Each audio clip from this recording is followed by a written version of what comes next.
Vicepresidente Bolzonello, oggi per la celebrazione dei 50 anni di Friuli è emerso il ruolo importante delle sinergie tra le realtà regionali. È fondamentale avere un'unica regia, mettere a sistema tutte quelle che sono le risorse, che siano esse economiche, che siano esse intellettuali, per dare delle risposte alle nostre aziende. È un momento di grandissima trasformazione, in questi anni sono state fatte delle scelte molto importanti che stanno dando dei frutti veramente buoni, il mondo dell'economia è ripartito ed è ripartito in maniera importante, anche il mondo del lavoro. Adesso abbiamo la necessità di consolidare da una parte, ma di guardare e di avere nuove visioni.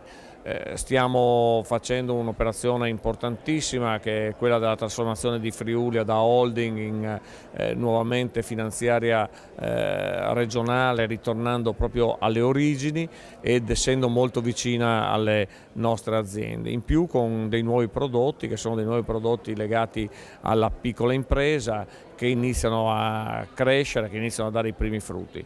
Un grande cambiamento che dispiegherà le ali ovviamente il prossimo anno e che probabilmente vedrà anche la necessità appunto di mettere a regime alcune partecipate.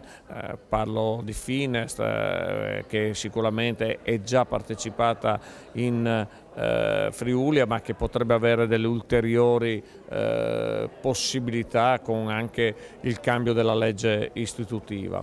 E poi anche una messa a sistema come si diceva all'inizio, con il sistema dei confidi, delle garanzie, un ragionamento con FRIE, insomma c'è molto da fare e siamo veramente fiduciosi che si continui su questa strada, che è una strada che ha portato degli ottimi risultati in questi ultimi anni.